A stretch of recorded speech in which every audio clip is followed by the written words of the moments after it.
আপনি ভালো থাইকেন বলা কি শিরক হবে? জানাবেন দয়া করে। বিয়ের পর স্ত্রীকে ছেড়ে দূরপ্রবাসে থাকা কতদিন পর্যন্ত জায়েজ আছে? আমার উপর কারো বদনজর থাকলে আমি কিভাবে বুঝবো? এর থেকে পরিত্রাণ পাওয়ার উপায় কি? নামাজের শুরুতে ছানা পড়তে ভুলে গেলে নামাজ হবে কিনা? মহিলাদের নামাজের সময় পায়ে মোজা পরা কি আবশ্যক? চুলে দাড়িতে কলপ করা যাবে কিনা? দয়া করে জানাবেন। কোন পাখি গায়ে পায়খানা করলে কি নাপাক হবে? এই অবস্থায় কোনো নামাজ পড়া যাবে কি? শাশুড়িকে না জানিয়ে শ্বশুরবাড়ি থেকে নিজের মায়ের জন্য কিছু আনলে কি গুনাহ হবে? তোশক, জাজিম বা এ জাতীয় জিনিস যেটা ধোয়া সম্ভব নয় এমন জিনিসে বড় ধরনের নাপাকি লাগলে পবিত্র করবো কিভাবে? রাগের মাথায় আমার স্ত্রীকে বলেছি তুমি চলে যাও, একথা বললে কি তালাক হবে? আমার তালাক দেওয়ার নিয়ত ছিল না। স্বামী মারা গেলে সেই স্বামীর জন্য স্ত্রী কি দোয়া করতে পারে? কি কি আমল করলে স্বামী কবরে শান্তিতে থাকবে? মসজিদে প্রবেশের পর 2 রাকাত সালাত আদায় করতে হবে, এটা 4 রাকাত সুন্নত নামাজের সাথে নিয়ত করা যাবে কিনা? আসুন আর বিলম্ব না করে আপনাদের প্রশ্নের উত্তর দেওয়ার ফলে আমরা প্রবেশ করি। এমনি শাহিন আপনি লিখেছেন, বিয়ের পর স্ত্রীকে ছেড়ে দূরপ্রবাসে থাকা কতদিন পর্যন্ত জায়েজ আছে? যতদিন পর্যন্ত স্বামী স্ত্রী উভয় গুনাহ থেকে বেঁচে থাকতে পারবেন ততদিন পর্যন্ত জায়েজ। আর যখন মনে হয় যে এতদিন থাকলে তাদের দ্বারা অনেক গুনাহ হয়ে যাবে,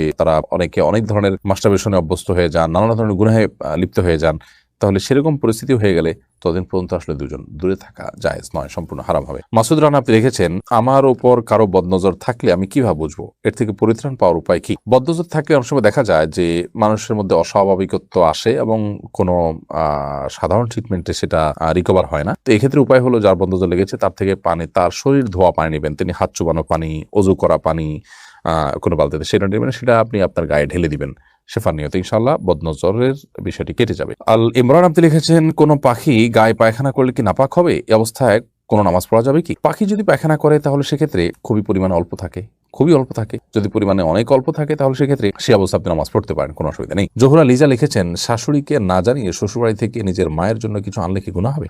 শ্বশুরবাড়ি থেকে আপনি যা আনছেন এটা মালিককে, যদি এমন হয় যে সেটা শ্বশুরবাড়ির জিনিস, আপনি সেটা মালিক না, তাহলে সেটা তো আপনি আনলে অনৈতিক হবে, গুনাহ হবে। আর যদি আপনার জিনিস আপনি আনেন এবং সেক্ষেত্রে শাশুড়িকে না জানিয়ে আনলেন, তাতে কোনো অসুবিধা হবে না। আল আমিন মাহমুদ আপনি লিখেছেন, তোশক, জাজিম বা এ জাতীয় জিনিস যেটা ধোয়া সম্ভব নয় এমন জিনিসে বড় ধরনের নাপাকি লাগলে পবিত্র করবো কিভাবে? যেভাবে হোক পবিত্রতা, সে নাপাকির চিহ্ন দূর করে ফেলবেন, এটাই হবে তার পবিত্রতা। সুমাইয়া মজুমদার আপনি লিখেছেন, মহিলাদের নামাজের সময় পায়ে মোজা পরা কি আবশ্যক? না, পায়ে মোজা পরা আবশ্যক নয়, তবে পায়ের উপরের অংশ অনেক ওলামা ইকরাম ঢাকাকে আবশ্যক বলেছেন, সেজন্য টাকনুর নিচে এরকম লম্বা পোশাক পরতে পারলে ভালো, যাতে করে পুরো পায়ের পাতা ঢাকা যায়, উপরের অংশ ঢাকা যায়। কিন্তু পায়ের পাতার আপনার নিচের অংশ অর্থাৎ পায়ের তালু, সেটাও ঢেকে ফেলতে হবে মোজা পরে, এমনটি বাধ্যবাধকতা নেই, যদিও অনেক করে আমাকে সেটাকে বাধক বলে মনে করেন। জুবাইর আহমদ আপনি লিখেছেন, দাদির সাথে নাতির বিয়ে হয়েছে মর্মে একটি খবর ভাইরাল হয়েছে, খবরটার সত্যতা শতভাগ নিশ্চিত নয়। আমার প্রশ্ন হলো, সত্য হলে এটা শরীয়ত সম্মত কিনা? আল্লাহ মাফ করুক, এরকম যদি কেউ করে থাকে সেটা অবশ্যই গুনাহ এবং হারাম। এ বিয়ে মোটেই বিশুদ্ধ হয়নি এবং এটি ফাসিদ, বাতিল। দাদির সাথে নাতির কোনো বিয়ে হতে পারে না, কারণ দাদি এবং নাতি একে অন্যের মাহারাম এবং তাদের সাথে আজীবনের জন্য বিবাহ বন্ধনে আবদ্ধ হারাম। দাদি মানে হলো বাবার মা, যদি বাবার মা হয়ে থাকেন তাহলে সেক্ষেত্রে তার সাথে বাবার মতো, মায়ের মতো শ্রদ্ধার সম্পর্ক, সেখানে বিয়ে করা কোনো অবস্থাতে জায়েজ নয়, হারাম।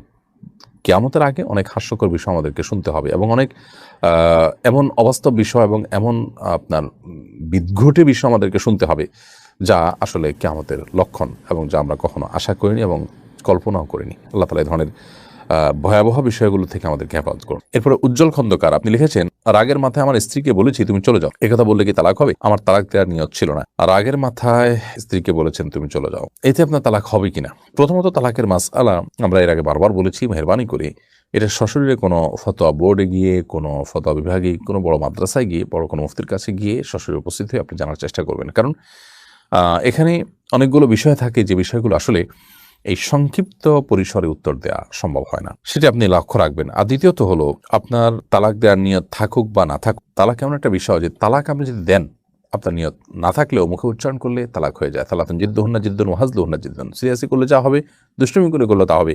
এরকম 3টি বিষয়ের একটি হলো তালাক। সাব্বির হাসান আপনি লিখেছেন, মসজিদে প্রবেশের পর 2 রাকাত সালাত আদায় করতে হবে, এটা 4 রাকাত সুন্নত নামাজের সাথে নিয়ত করা যাবে কিনা? যাবে। আপনি 4 রাকাত সুন্নত নামাজ আদায় করছেন, সেটাকে মসজিদে প্রবেশের নামাজের নিয়তের সাথে ইনক্লুড করতে পারেন, সেক্ষেত্রে 2টা পারপাসই একসাথে সার্ভ হতে পারে। তুহিন ইসলাম আপনি লিখেছেন, স্বামী মারা গেলে সেই স্বামীর জন্য স্ত্রী কি দোয়া করতে পারে? কি কি আমল করলে স্বামী কবরে শান্তিতে থাকবে? স্বামী মারা গেলে সে স্বামীর জন্য অবশ্যই স্ত্রী দোয়া করবেন, স্ত্রী মারা গেলে স্বামী দোয়া করবেন, করতে পারে না বরং করা উচিত।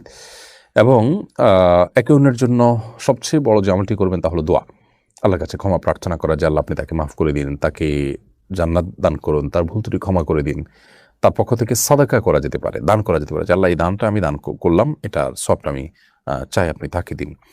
সে সাথে মৃত ব্যক্তির তরফ থেকে যে সমস্ত ইবাদতগুলো করা যায়, ওমরা করা যায়, হজ করা যায়, সমস্ত ইবাদতগুলো আর যেগুলো আছে সেগুলো আমরা করতে থাকতে পারি। মোহাম্মদ হাসান আপনি লিখেছেন, নামাজের শুরুতে ছানা পড়তে ভুলে গেলে নামাজ হবে কিনা? নামাজের শুরুতে যদি ছানা পড়তে কেউ ভুলে যান তাহলে সেক্ষেত্রে তার সালাত হয়ে যাবে, কারণ সানা পড়া বা দোয়া ইস্তেফতাহ যেটাকে বলা হয় সালাত শুরু করার দোয়া, এটা পড়া কোনো ফরজ বা ওয়াজিব নয়, বিধায় সানা যদি কেউ পড়তে ভুলে যান নামাজ হয়ে যাবে। ডাক্তার মোহাম্মদ মিরাজুল ইসলাম আপনি লিখেছেন, চুলে দাড়িতে কলব করা যাবে কিনা দয়া করে জানাবেন। কালো কলব করা চুলে দাড়িতে এটা জায়েজ নাই। নবী করিম সাল্লাল্লাহু আলাইহি ওয়াসাল্লাম বলেছেন যে গাইয়িরু হাদা শাইব, তোমরা তোমাদের চুল দাড়ি পাকা পেকে গেলে সেগুলোকে, এই পাকাগুলোকে কালারফুল করো, অন্য কালার পুরো রূপান্তর করো, তবে ওজান্নেবু সওয়াদ, তবে তোমরা কালো কালার থেকে বেঁচে থাকবে।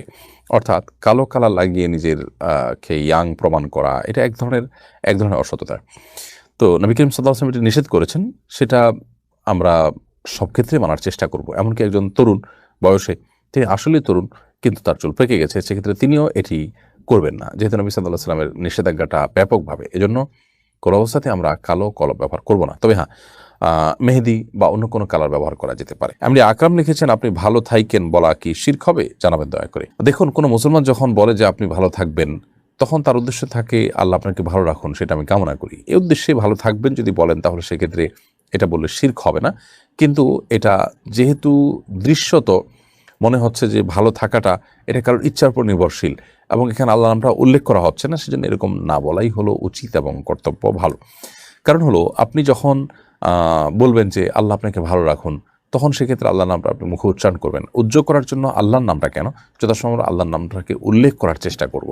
বিশেষ করে সেকুলাররা যারা আল্লাহর প্রতি বিশ্বাস রাখে না, তারা এ ধরনের কথা বলে থাকে। আমাদের কথা যেন তাদের সাথে সাদৃশ্যপূর্ণ না হয়, সেটা লক্ষ্য রাখা আমাদের কর্তব্য।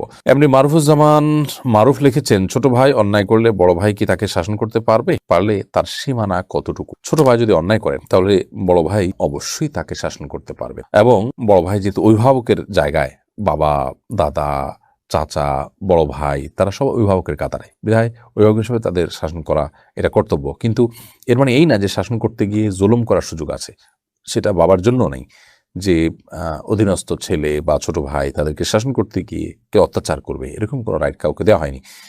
এখন এখানে তাকে শাসন করা যেতে পারে। এখন জুলুম কাকে বলা হবে? জুলুম বলা হবে যখন সীমানা ছাড়ানো বলতে, যদি তাকে ধরুন 10টার বেশি বেত্রাঘাত করে, তাহলে সেক্ষেত্রে শরিয়ার কোনো হদ এটা লঙ্ঘন করলে সর্বনিম্ন 10 বেত্রাঘাতের কথা বলা হয়েছে, অর্থাৎ এটা ক্রস করা যাবে না। এর নিচে বেত্রাঘাত হতে পারে, সেটাও এমন